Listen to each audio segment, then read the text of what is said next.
पढ़ेंगे विज्ञान कक्षा 10 का पहला अध्याय रासायनिक अभिक्रियाएं एवं समीकरण।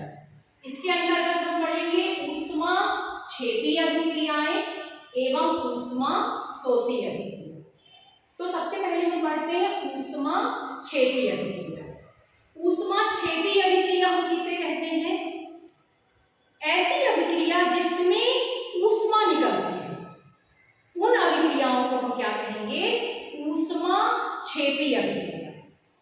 जैसे उदाहरण के लिए मान लेते हैं हम कि हम जब बाजार से चूना खरीद करके लाते हैं, जिसको बोलते हैं कैल्शियम ऑक्साइड CaO, यानी कि ये है बिना बुझा चूना। और जब इसको हम पानी में भिगा देते हैं, घर में तुम लोग देखे होंगे कि जब हमारे घर में पुताई करना होता है तो हमारे मम्मी पापा बाजार से क्या लेकर के आते हैं? चूना लेकर के आते हैं और फिर उसको एक मटके में भिगाते हैं जिससे कि घरों की पुताई कर सकें। तो कभी कभी तुम लोगों ने देखा होगा कि वो मटकी फूट जाती है।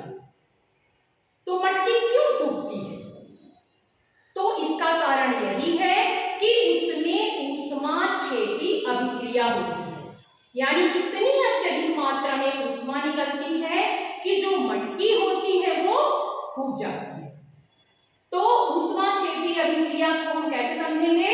कि वे अभिक्रियाएं जिनमें उत्पाद के निर्माण के साथ साथ ऊष्मा उत्पन्न होती है उन्हें ऊष्माक्षेपी अभिक्रिया कहते हैं। जैसे CaO यानी कैल्शियम ऑक्साइड बिना बुझा चूना, इसको हम बोलते हैं कि क्रिया जब हम पानी से कराते हैं, H2O क्या है? पानी है। जब दोनों की क्रिया हुई और एरो के निशान के जो इस साइड होते हैं तो ये कहलाते हैं अभिकारक, और जो एरो के निशान के इधर लिखते हैं हम वो क्या कहलाएंगे? उत्पाद कहलाएंगे। तो हमारा जब कैल्शियम ऑक्साइड पानी से क्रिया करता है तो क्या बनाता है? कैल्शियम हाइड्रोक्साइड प्लस क्या निकलती है? ऊष्मा निकलती है। तुम लोगों ने घरों में देखा होगा कि जब हम चूने की पुताई करते हैं तो कुछ दिनों बाद हमारे घर की दीवारों में जो होती है वो चमक आ जाती है। तुम लोग जानते हो कि चमक क्यों आ जाती है? क्योंकि जो कैल्शियम हाइड्रोक्साइड होता है वो कार्बन डाइऑक्साइड से क्रिया करके क्या बनाता है? CaCO3 बना देता है, कैल्शियम कार्बोनेट बनाता है, जो कि चमकदार होता है, जिसके कारण हमारी जो दीवारें होती हैं वो चमकदार दिखाई देने लगती हैं। इसके साथ साथ क्या तुम लोग जानते हो कि जो श्वसन की क्रिया होती है, हम लोग जो सांस लेते हैं, जो श्वसन की क्रिया होती है वो भी एक ऊष्माक्षेपी अभिक्रिया होती है। कैसे होती है? जब हम भोजन करते हैं तो हमारी कोशिकाओं में ऑक्सीजन भरा रहता है और जो हमारा भोजन होता है उसका ऑक्सीकरण होता है, और ऑक्सीकरण होने से क्या निकलती है?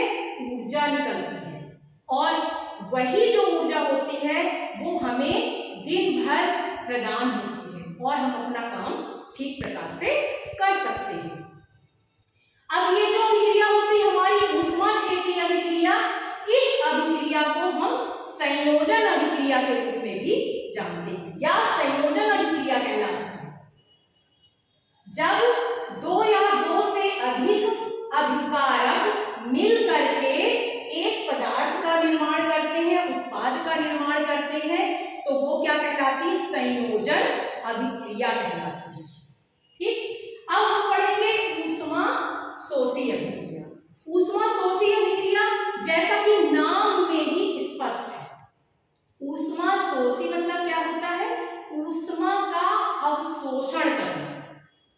तुम लोगों ने देखा होगा कि जब कभी हम फ्रिज से कभी बर्फ निकाल करके देखना और अपने हाथों में रखना, देखना थोड़ी देर बाद ही जो बर्फ होती है वो पिघलने लग जाती है।